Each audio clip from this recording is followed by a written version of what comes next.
नमस्ते दोस्तों, स्वागत है मेरे YouTube चैनल में। आज मैं आपको ई फाइन कैप्सूल के बारे में जानकारी देने वाली हूँ। हम इस वीडियो में जानेंगे कि इसमें क्या कंपोजिशन पाए गए हैं, उनका वर्क क्या है, इसको किन कंडीशन में पेशेंट में यूज़ किया जा सकता है, इसकी प्रॉपर डोज क्या है, इसके साइड इफ़ेक्ट्स क्या हैं और इसकी सेफ्टी एडवाइस क्या है। चलिए वीडियो को शुरू कर लेते हैं।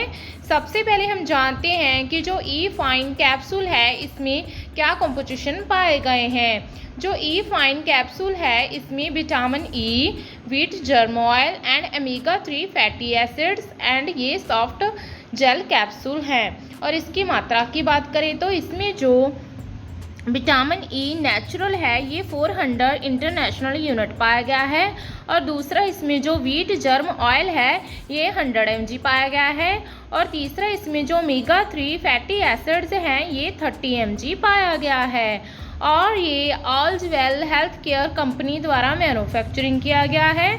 इसकी प्राइस की बात करें तो इसका जो प्राइस है वो है मात्र 110 रुपीज़, 110 रुपीज़।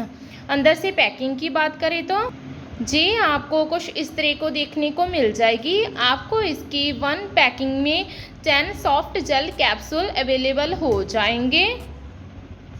चलिए अब हम इसके वर्क के बारे में जानते हैं कि इसमें जो कंपोजिशन पाए गए हैं उनका वर्क क्या है। जो ई फाइन कैप्सूल है ये एक सप्लीमेंट है जो यूज़ किया जाता है ट्रीट और प्रिवेंट करने के लिए हमारे शरीर में जब विटामिन ई की कमी हो जाती है। इस सप्लीमेंट को एंटीऑक्सीडेंट भी कहते हैं जो ज़्यादातर हमें नेचुरली फूड में से मिलता है जैसे कि सूखे मेवे में से और हरी सब्जियों में से। एंटीऑक्सीडेंट क्या होता है, ये हमारे शरीर में जो गंदगी होती है, टॉक्सिन्स होते हैं, उसे भी बाहर निकालने में हेल्प प्रोवाइड करता है और प्यूरिफाई करता है ब्लड को। चलिए अब हम इसके यूजेस के बारे में जान लेते हैं कि इसे किन कंडीशन में पेशेंट में यूज़ किया जा सकता है। जो ई फाइन कैप्सूल है इसका यूज़ विटामिन ई की डेफिशिएंसी मीन्स किसी पेशेंट को विटामिन ई की कमी है तो उसमें इसको यूज़ किया जा सकता है। जैसे कि आपको लीवर और गॉल ब्लैडर या फिर पैंक्रिया की डिसीज़ है तो इसमें क्या होता है विटामिन ई की डेफिशिएंसी हो जाती है तो डॉक्टर इन कंडीशंस में पेशेंट को ये कैप्सूल प्रिस्क्राइब कर देते हैं या फिर इसके बिना इस कैप्सूल का यूज़ इम्यूनिटी को बढ़ाने के लिए मीन्स ये आपकी इम्यूनिटी को बढ़ाता है ताकि जो आपका शरीर है वो बीमारियों से लड़ने के काबिल हो जाए। इसके बिना इस कैप्सूल को हेयर फॉल कंट्रोल के लिए मीन्स जिनके हेयर्स झड़ते हैं, बाल टूटते हैं, कम ग्रो होते हैं तो उन कंडीशंस में भी इसको लिया जा सकता है।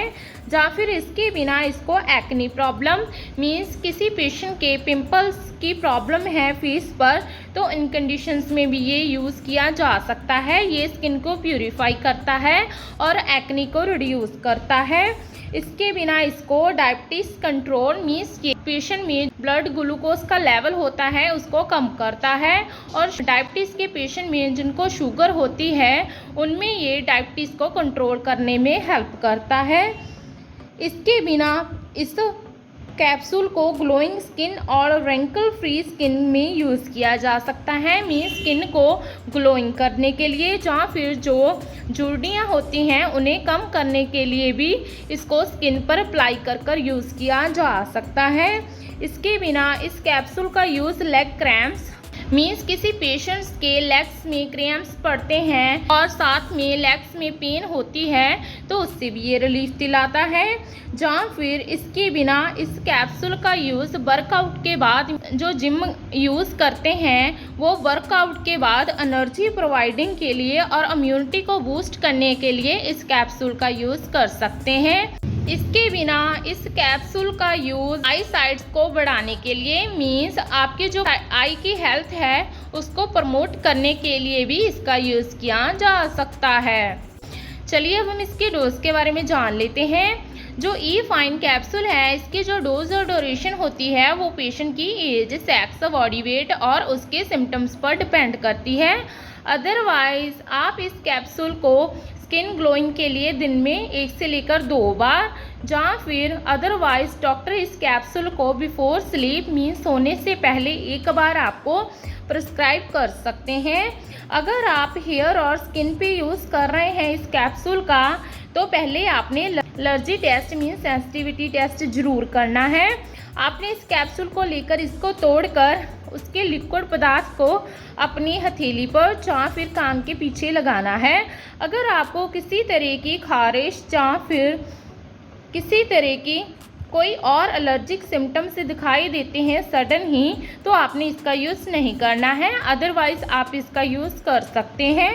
चलिए अब हम इसके साइड इफ़ेक्ट्स के बारे में जान लेते हैं। इसके साइड इफ़ेक्ट्स हैं हेडेक होना, नौजिया होना, वॉमिटिंग होना, पेट में दर्द होना, दस्त लगना।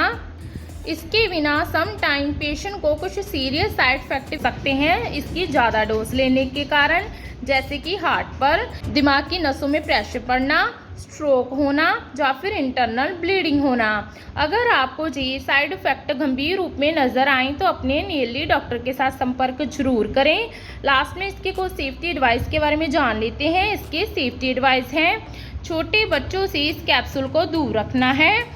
प्रेगनेंसी, ब्रेस्ट फीडिंग या फिर किडनी और लीवर की डिसीज़ में या फिर हार्ट की डिसीज़ में एज पर डॉक्टर एडवाइस आप इस कैप्सूल का यूज़ कर सकते हैं। हमेशा इस कैप्सूल को लेने से पहले अपने हैंड्स को अच्छी तरह से ड्राई कर लेना है, क्योंकि ये सॉफ्ट जेल कैप्सूल होते हैं, ये ईजिली डिज़ोल्व होने लगते हैं। ओवरऑल जाने तो जो ई फाइन कैप्सूल है इसका यूज़ प्रमोट ग्लोइंग स्किन के लिए, प्रमोट आई हेल्थ के लिए, या फिर नरिशिंग हेयर के लिए, या फिर आपको किसी और डिसीज़ की वजह से विटामिन ई की डेफिशिएंसी हो गई है तो इन सब कंडीशंस में इसका यूज़ किया जा सकता है। आशा करती हूँ कि आपको मेरी दी गई जानकारी अच्छी लगी होगी। अगर दी गई जानकारी अच्छी लगी हो तो वीडियो को लाइक कर देना, शेयर कर देना और चैनल को सब्सक्राइब कर देना। धन्यवाद।